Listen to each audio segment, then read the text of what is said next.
An educated community is a safer community. It's a job where I feel like I'm helping on a personal level. Like if I helped one kid throughout the school year, I would still be satisfied. We at the Center for Empowerment and Education are the prevention educators.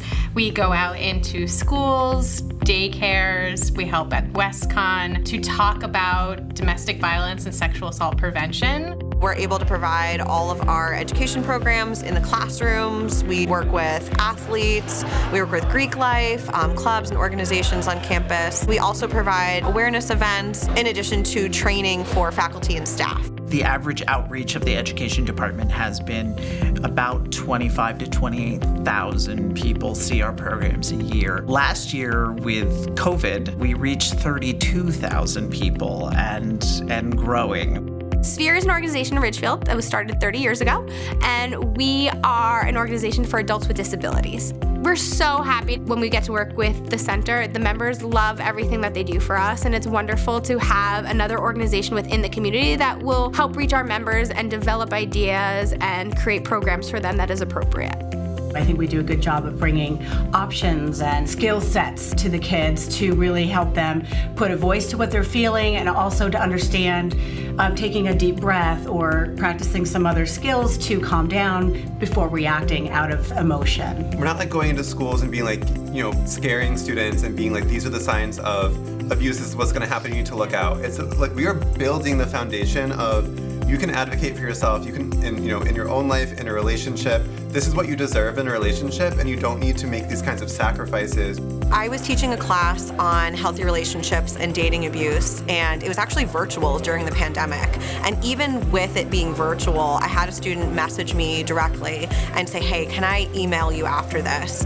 And she is now one of my regular clients that I see on a weekly basis, and was sharing that the class was what opened up her eyes, and the fact that I was sharing real stories of real clients and talking about it in a really genuine way made her feel comfortable reaching out for support.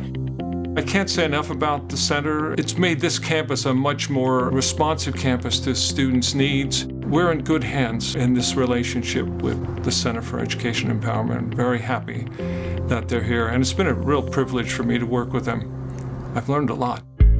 Sometimes we are literally the first people in these students' lives to be like, you deserve better than what's happening and you are allowed to ask for help. This school year has really been eye-opening to how students are kind of disconnected from attachment or connection to other people. I think they feel really lost and really alone, and we just want people to know that there's always support out there.